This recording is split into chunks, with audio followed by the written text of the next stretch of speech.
Ростов-на-Дону. Город, который давно привык к громким криминальным историям. Здесь в 80-х годах охотился Чикатило. Здесь в 90-х пропадали люди, и никто не удивлялся. Но к 2018 году казалось, что те времена ушли. Город рос, строился, менялся. На северной окраине, в Октябрьском районе, поднимался огромный жилой массив – Суворовский. Десятки новых многоэтажек, детские площадки, молодые семьи с колясками, школы и садики. Квартиры здесь брали в основном молодые.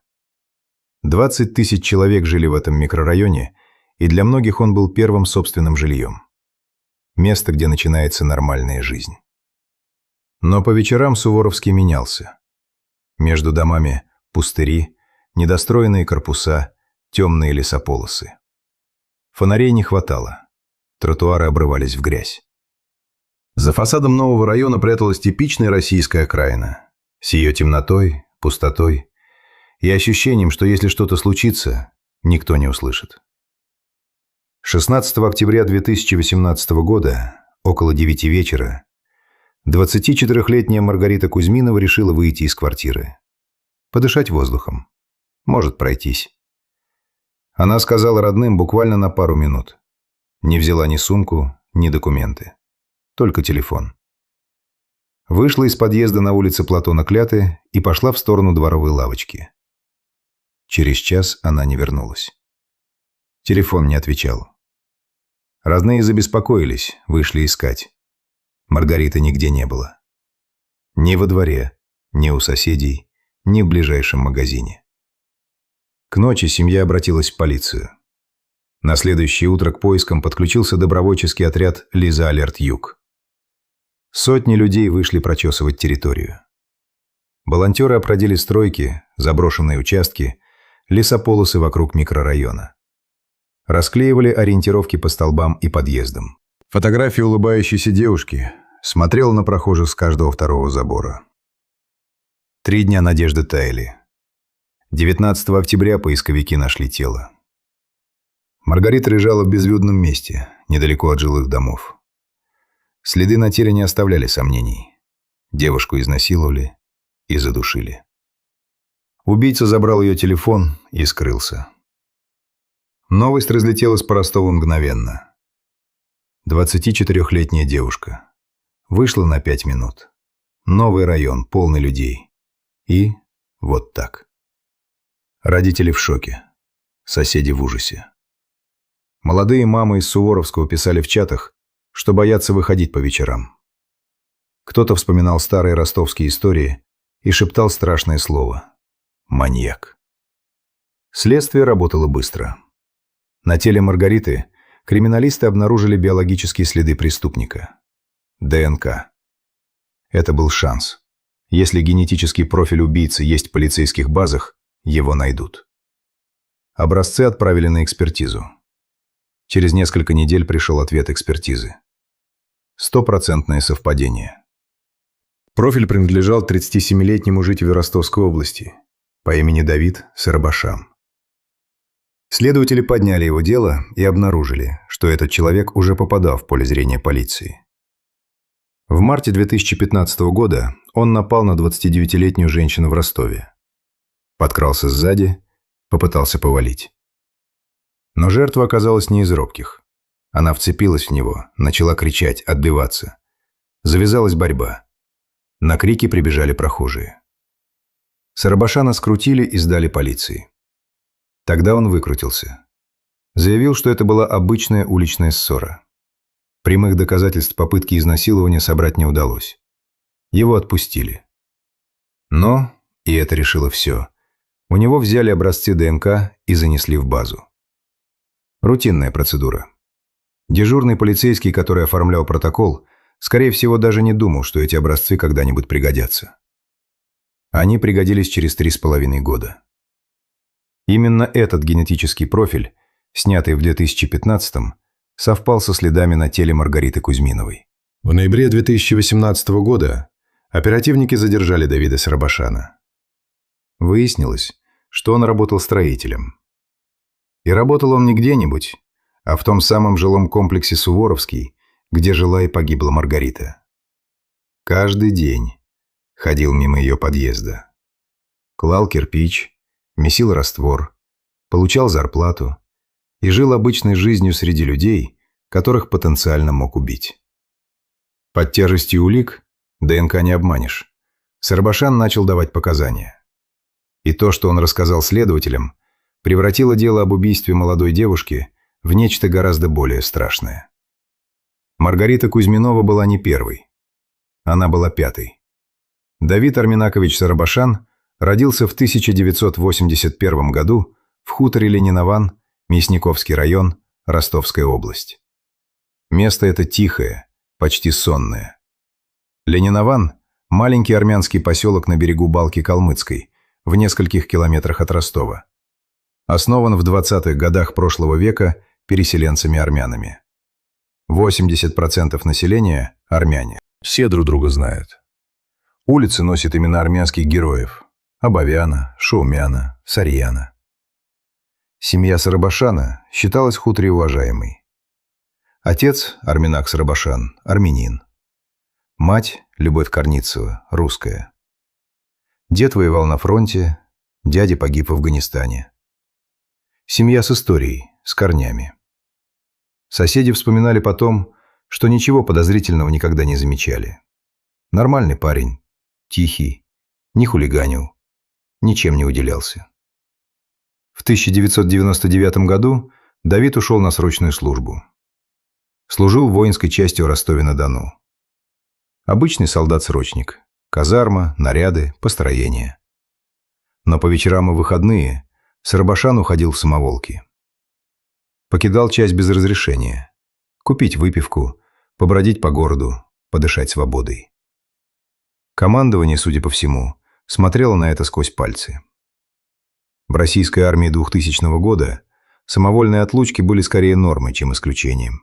Именно во время одной из таких самоволок, в апреле 2000 года, 19-летний солдат совершил первое убийство.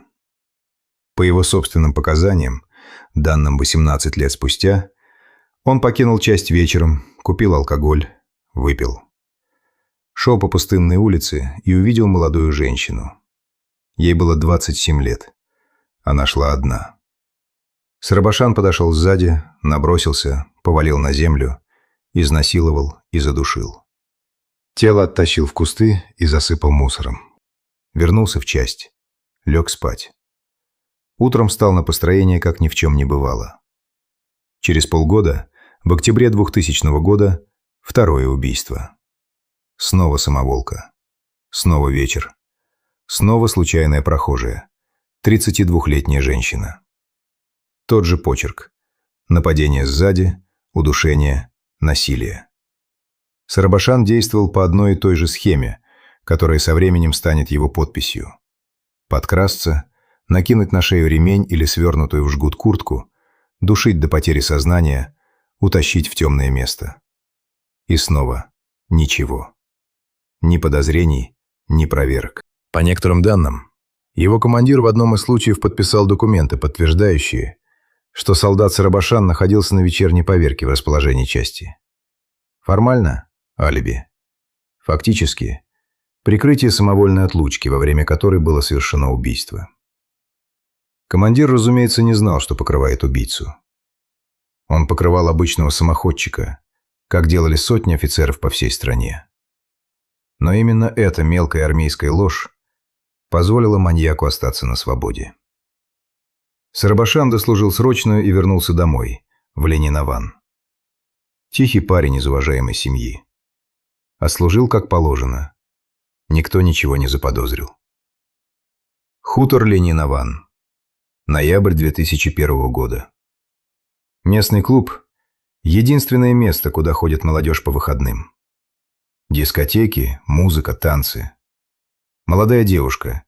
Имя ее в большинстве источников не называется, и мы тоже не будем. Пришла на дискотеку в клуб. Обычный вечер. Знакомые лица, громкая музыка. Кто-то курит на крыльце. Она ушла домой одна.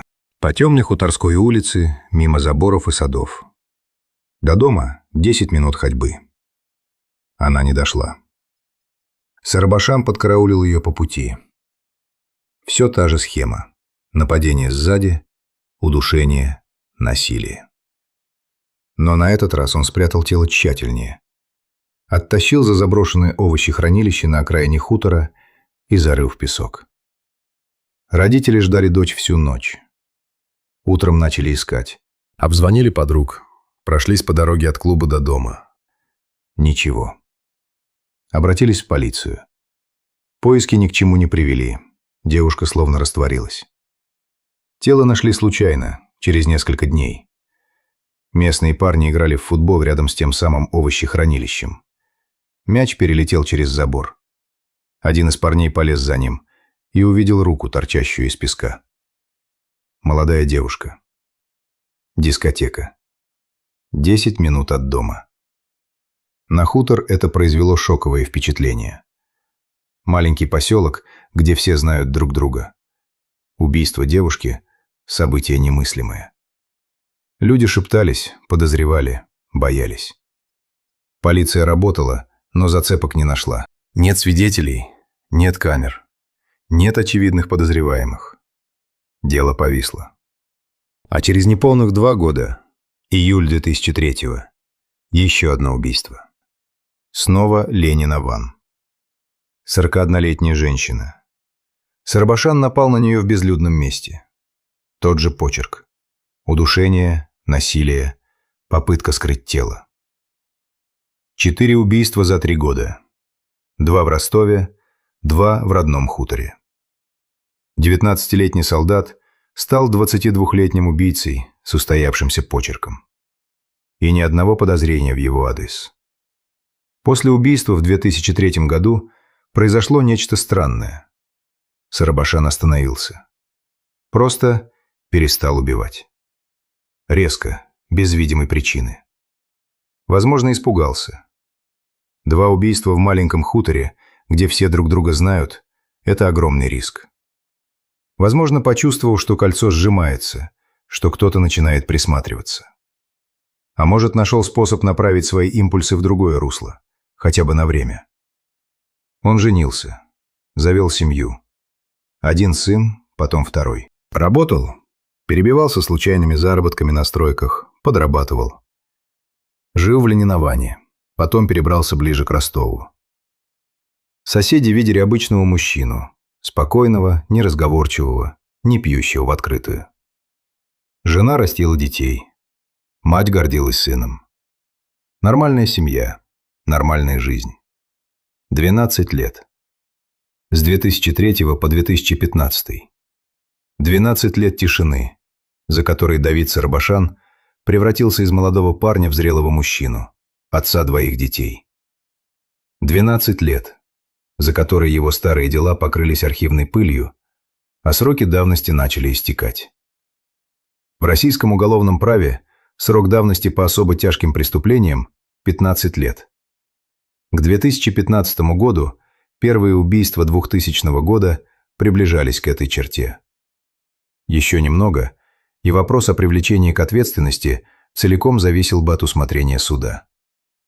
Совпадение это или нет, но именно в 2015 году Сарабашан снова вышел на охоту. 12 лет молчания закончились. Жажда вернулась. В марте 2015-го он напал на 29-летнюю женщину в Ростове. Подкрался сзади, как всегда. Но на этот раз жертва не сдалась. Она оказалась физически сильной и отчаянной. Кричала, вырывалась, царапалась. Сарабашан не ожидал такого сопротивления. Он растерялся. Попытался бежать. Но на крики сбежались люди. Его схватили и передали полиции.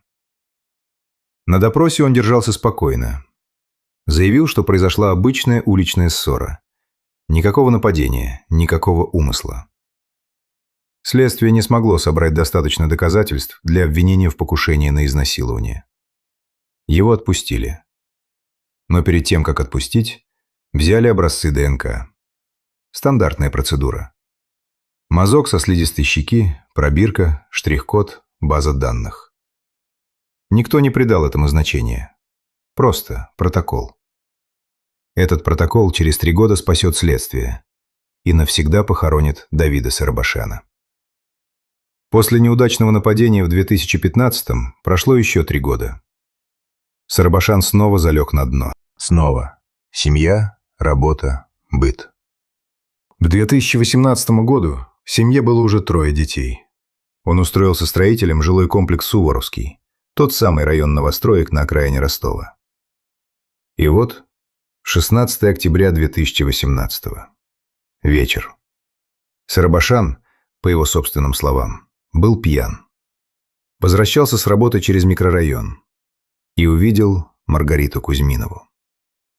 24-летняя девушка сидела одна на лавочке у дома. Тихий вечер, никого вокруг. На допросе он скажет об этом моменте коротко. Увидел и захотел.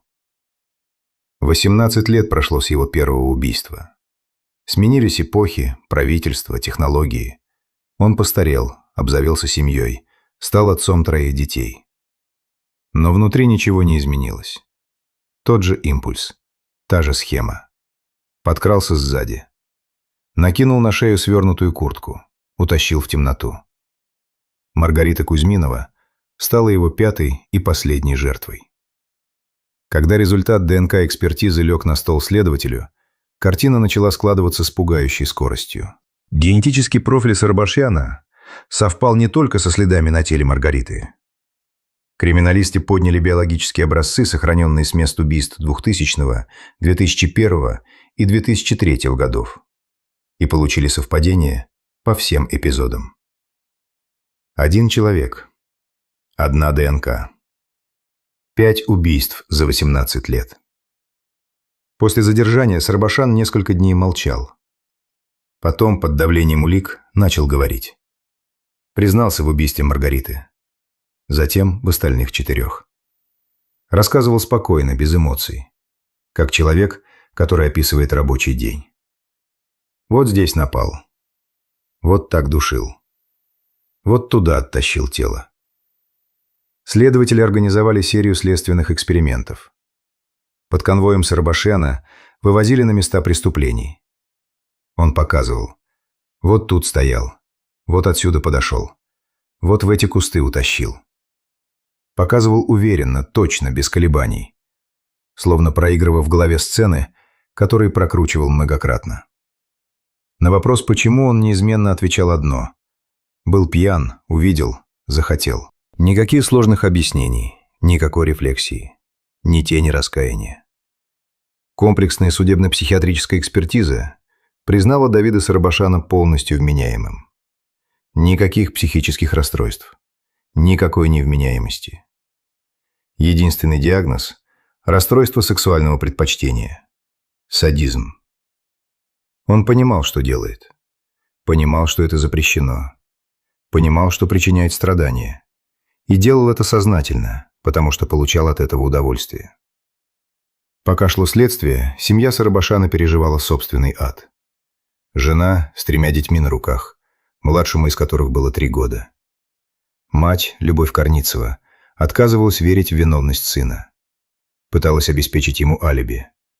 Рассказывала следователям, что в день убийства Маргариты Давид был дома. Соседи, знакомые, родственники – все были в шоке. Уважаемая семья, дед-фронтовик, дядя-афганец. И вот такое. Но ДНК не врет.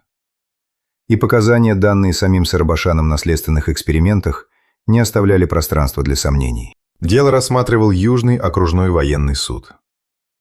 Военный, потому что первые 2 убийства Сарабашан совершил, будучи военнослужащим срочной службы. Это юридическая деталь, но важная.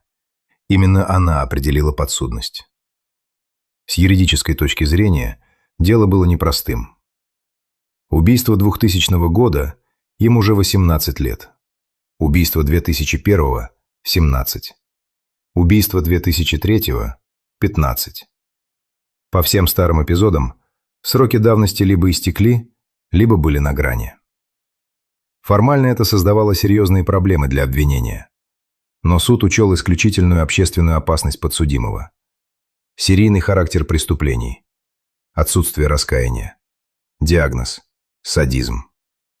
И то, что остановить его смогла только случайность. Сохраненный образец ДНК из далекого 2015 года. 14 мая 2020 года Южный окружной военный суд вынес приговор. Давид Арминакович Сарабашан признан виновным в серии убийств и изнасилований. Наказание – пожизненное лишение свободы. Колония особого режима. Ему было 38 лет. Когда думаешь об этом деле, в голове застревает не масштаб – 5 убийств за 18 лет, и не жестокость, хотя она чудовищна. Застревает другое. Как это вообще было возможно? 19-летний солдат-срочник уходит из казармы, убивает женщину и возвращается на построение. И никто ничего не замечает. Командир подписывает бумагу, что солдат был на месте. Через полгода второе убийство. И снова тишина. Армия отпускает его домой с чистыми документами. Потом родной хутор. Маленький поселок, где все друг друга знают. Убийство молодой девушки. Тело находят парни. Шок, ужас, расследование. И ничего. Ни одной ниточки к Сарабашану. Через неполных 2 года еще одно убийство. Снова в Лениноване. И снова глухо. 12 лет тишины. Женитьба, дети, стройки. Обычная жизнь обычного мужчины. Никто, ни жена, ни мать, ни соседи, ни коллеги, ни разу не заподозрил, что рядом с ними живет серийный убийца. Он не выглядел безумным. Не вел себя странно. Не хранил трофеи. Просто жил. И если бы не тот случай в 2015-м, неудачное нападение, храбрая женщина, неравнодушные прохожие и дежурный полицейский, который по инструкции взял мазок ДНК, Сарабашан мог бы убивать дальше. Сроки давности по старым делам истекали. Новые технологии без образца для сравнения бесполезны. Он бы остался невидимкой. Это дело не только про одного конкретного убийцу. Это про систему, которая позволяла ему существовать. Армия, которая покрывала самоволки. Полиция, которая не могла раскрыть убийство в маленьком поселке. Общество, которое не видело монстра в тихом соседе.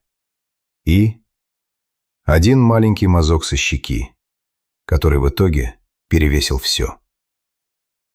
Маргарита Кузьминова вышла из дома на 5 минут. Ей было 24 года. У нее были планы, мечты, люди, которые ее любили. Она не вернулась. Но ее смерть остановила человека, который убивал 18 лет. Остановила не сила, не система, не правосудие, а молекула. Цепочка нуклеотидов в пробирке, сохраненная 3 года назад дежурным полицейским, который просто выполнил инструкцию. Иногда, чтобы поймать чудовище, не нужен герой. Нужен протокол. И человек, который его выполнит.